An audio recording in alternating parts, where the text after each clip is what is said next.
dear friends, today we are going to discuss new unit chemistry of noble gases part 1 discuss करेंगे हम। सबसे पहले हम बात करते हैं नोबल गैसेस की। तो नोबल गैसेस किसे कहते हैं? हमें पता है कि periodic table it is the collection of all types of elements. तो हम यहाँ पे नोबल गैसेस के बारे में बात करेंगे। तो हमें पता है कि पीरियोडिक टेबल में हमारे पास जो 18th ग्रुप होता है जिसमें helium, neon, argon, krypton, xenon और रेडॉन, सिंपली याद रखने के लिए हीना, नीना, एरिना, कैरिना, जेरिना और रीना जो एलिमेंट्स आते हैं, उन 18 ग्रुप एलिमेंट को आप इनर्ट गैसेस 0 ग्रुप या 18 ग्रुप एलिमेंट कहते हैं। और क्योंकि पहले क्या होता है, इनर्ट गैसेस, इनर्ट का मीन होता है इनरिएक्टिव या जो रिएक्ट नहीं करते या अनरिएक्टिव होते हैं। तो पहले जब नोबल गैसेस फाइंड किए, क्योंकि इनके आउटर मोस्ट में, हीलियम के आउटर मोस्ट में 2 इलेक्ट्रॉन होते हैं, बाकी सबके आउटर मोस्ट में 8 होते हैं, 2 8 2 8 8 इस तरीके से, और इसके भी 8, इसके भी 8, सबके आउटर मोस्ट में 8 इलेक्ट्रॉन होते हैं। तो सबके ऑक्टेट कंप्लीट होते हैं, तो उन्हें किसी से भी इलेक्ट्रॉन देने या लेने की कोई भी जरूरत नहीं होती, ये अपने आप में इनके ऑक्टेट कंप्लीट होते हैं। तो ऑक्टेट लुईस थ्योरी के अकॉर्डिंग ये अपने आप में स्टेबल होते हैं। तो ये एक फ्री स्टेट में भी एग्जिस्ट करते हैं और जनरली फ्री स्टेट में ही एग्जिस्ट करते हैं, और इनके कोई कंपाउंड वगैरह दुनिया में नहीं मिलते, क्योंकि इनके ऑक्टेट अपने आप में स्टेबल होने की वजह से, ऑक्टेट थ्योरी के अकॉर्डिंग ये स्टेबल है, तो ये किसी से रिएक्ट नहीं करते, इलेक्ट्रॉन्स का आदान प्रदान नहीं करते हैं, इलेक्ट्रॉन के ट्रांसफर नहीं करते, जिसकी वजह से अपने आप में स्टेबल होते हैं। और स्टेबल होने की वजह से उन्हें पता है कि इनके ऑक्टेट कंप्लीट है, तो ये रिएक्ट नहीं करते जनरली, तो इसे इनर्ट गैसेस, बहुत साल पहले इनर्ट गैसेस ही कहा जाता था। अब से कुछ 100 साल पहले इन्हें नोबल गैसेस का नाम दिया जाता है। नोबल गैसेस इसलिए बोला जाता है क्योंकि अभी क्रिप्टन और ज़ेनॉन और रेडॉन, इन तीन एलिमेंट से बहुत सारे कंपाउंड रिसर्च हुए हैं।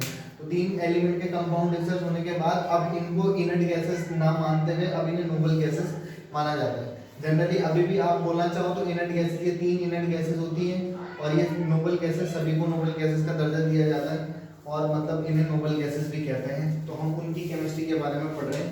बेसिकली जो हमें सिलेबस के अकॉर्डिंग हमें, या जो क्वेश्चंस मेनली क्वेश्चन पूछे जाते हैं, वो पूछे जाते हैं इस ज़ेनॉन के कंपाउंड पर। तो ज़ेनॉन के कंपाउंड पर हम फोकस करेंगे और इसके बारे में कुछ नोट्स वगैरह प्रोवाइड करा देंगे आप लोगों को। फिलहाल हम ज़ेनॉन के कंपाउंड्स के बारे में डिस्कस करेंगे, और ये कुछ स्टूडेंट्स की डिमांड थी कि सर इस पर भी वीडियो बनाओ कि हमें ये वाला पॉइंट समझा दो, इस पर वाला पॉइंट डिस्कस कर लो। और आप लोगों को भी कभी कोई प्रॉब्लम होती है तो आप लोग कमेंट सेक्शन में या कॉल करके या मैसेज करके मुझे बता सकते हैं कि आपको कौन सा वाला टॉपिक डिस्कस करवाना है। फिलहाल अभी हम स्टार्ट करते हैं कंपाउंड्स ऑफ ज़ेनॉन से। तो ज़ेनॉन के मैंने बोला है कि दुनिया में बहुत सारे कंपाउंड पाए जाने की वजह से ज़ेनॉन के कंपाउंड को अब इसी वजह से इन लोग के कंपाउंड मिले हैं, तो इसने रिएक्ट करके ही कुछ बनाया होगा, क्योंकि एक्चुअली में वो एग्जिस्ट करते हैं, तो इसीलिए इनको अब नोबल गैसेस कहा जाता है। तो ज़ेनॉन के कंपाउंड के बारे में बात करेंगे। तो xenon react with fluorine, oxygen, और ऑक्सीजन और फ्लोरीन एक साथ रिएक्ट करता है, ऑक्सीजन और फ्लोरीन के साथ। तो अगर वो फ्लोरीन के साथ रिएक्ट करता है तो तीन टाइप के जनरली कंपाउंड बनाता है, fluorides of xenon, oxides of xenon and oxyfluorides of xenon. Fluorides of xenon, oxides of xenon and oxyfluorides of xenon. तो फ्लोराइड्स मतलब फ्लोरीन से रिएक्ट करके जो कंपाउंड बनाया होगा वो फ्लोराइड्स ऑफ ज़ेनॉन हो गए, ऑक्सीजन से रिएक्ट करके जो कंपाउंड बनाया होगा वो ज़ेनॉन के ऑक्साइड हो गए। ऑक्सीफ्लोराइड, ऑक्सीजन और फ्लोरीन के साथ रिएक्ट करके ऑक्सीफ्लोराइड्स का फॉर्मेशन करता है। तो जनरली ये 3 टाइप के कंपाउंड का फॉर्मेशन करता है। फ्लोराइड्स में भी ऐसे तो बहुत सारे कंपाउंड हैं जो एग्जिस्ट करते हैं, मेनली जिन हम डिस्कस करने वाले हैं इस टॉपिक में, यहाँ पर इस पार्ट में। तो वो है फ्लोरीन से रिएक्ट करके, 2 फ्लोरीन से रिएक्ट करके xenon difluoride, xenon tetrafluoride, xenon hexafluoride, xenon trioxide, xenon tetraoxide, xenon tetraoxyfluoride, xenon tetraoxyfluoride. तो ज़ेनॉन टेट्राऑक्सीफ्लोराइड्स भी कहा जाता है। ठीक है, तो हम इनके बारे में डिस्कशन करेंगे।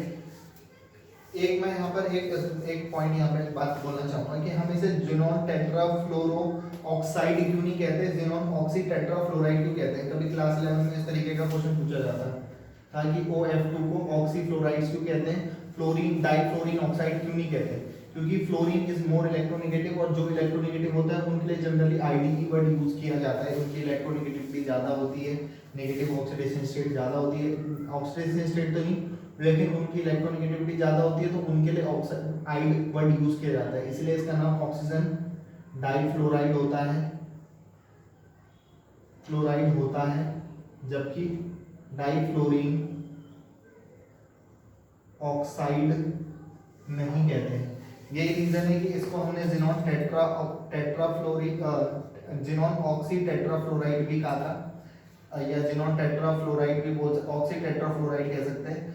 ऑक्साइड नहीं कहा, फ्लोराइड वाला टर्म यूज किया है क्योंकि फ्लोरीन इलेक्ट्रोनेगेटिव है, तो उसके लिए आईडी वर्ड यूज किया है। अब हम इनके अभी इसके बारे में बात करते हैं, इनके स्ट्रक्चर्स को एक्सप्लेन करता हूँ मैं दोनों तरीके से।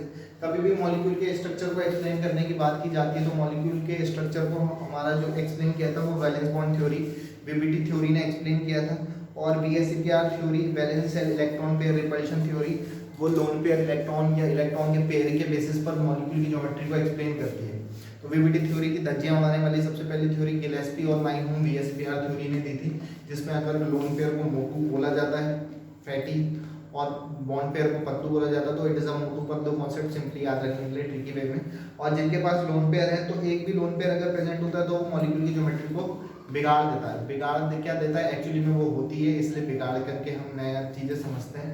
और लोन पेयर में सबसे ज्यादा repulsion, lone pair bond pair में सबसे कम, बॉन्ड पेयर में सबसे कम होता है। तो ये भी एसपीआर का बेसिक कॉन्सेप्ट है। इसी के बेसिस पर मैं इन मॉलिक्यूल की ज्योमेट्रीज को एक्सप्लेन करने वाला हूँ, कैसे कैसे करते हैं, आओ सीखें। अब हम एक्सप्लेन करेंगे जिनॉन डाइफ्लोराइड के स्ट्रक्चर को, स्ट्रक्चर ऑफ जिनॉन डाइफ्लोराइड। तो हम इसके स्ट्रक्चर को एक्सप्लेन करते हैं एक एक करके, और भी एक्सप्लेन करेंगे, फिलहाल इस पर बात कर लेते हैं। तो हमें जब कभी भी बताना होता है तो हाइब्रिडाइजेशन निकालना होता है, तो हाइब्रिडाइजेशन के बेसिस पर हम मॉलिक्यूल की ज्योमेट्री को एक्सप्लेन करते हैं। एक फॉर्मूला है जिसके बेसिस पर आप ये काम कर सकते हो, और बाकी एक्सप्लेन खोल के कैसे करेंगे उसे भी बता दूँ। फिलहाल B plus N minus C plus A valence electron of central atom, hydrogen या फिर हेलोजन के number of atoms, C means cation और A means anion, valence central atom. तो आपको पता है जिनॉन जो है वो 18 ग्रुप का एलिमेंट है, मैं पहले ही बोला था। हीलियम को छोड़ करके सबके आउटर मोस्ट में 8 इलेक्ट्रॉन आते हैं, तो सबके कोई सा भी जिनॉन के अलावा भी कोई और भी होगा तो भी उनके बैलेंस में होते हैं 8 इलेक्ट्रॉन। हाइड्रोजन और हेलोजन, हाइड्रोजन तो नहीं है लेकिन फ्लोरीन एक हेलोजन है, तो हेलोजन यहाँ पर 2 है, कैटायन है नहीं, एनायन है नहीं, अपॉन 2, 8 9 10 अपॉन 2 या 5, 1 2 3 4 5, सिंपली याद रखने के लिए एक एस, पी के 3 ऑर्बिटल होती है, 3 पी और एक डी। तो जनरली जो इसका हाइब्रिडाइजेशन आएगा वो हाइब्रिडाइजेशन आएगा sp3d हाइब्रिडाइजेशन। अब ड्यू टू sp3d हाइब्रिडाइजेशन आपको ये पता होना चाहिए कि अगर sp हाइब्रिडाइजेशन आता है मॉलिक्यूल की ज्योमेट्री लीनियर, sp2 आता है तो ट्रायंगुलर प्लेनर, sp3 आता है तो टेट्राहेड्रल, sp3d आता है तो ट्रायंगोनल बाइपिरामिडल, sp3d2 होता है तो ऑक्टाहेड्रल और sp3d3 होता है तो पेंटागोनल बाइपिरामिडल ज्योमेट्री होती है। फिलहाल sp3d आया है तो हम यहाँ पे लिख लेंगे due to sp3d hybridization the geometry of इसकी XeF2 should be TB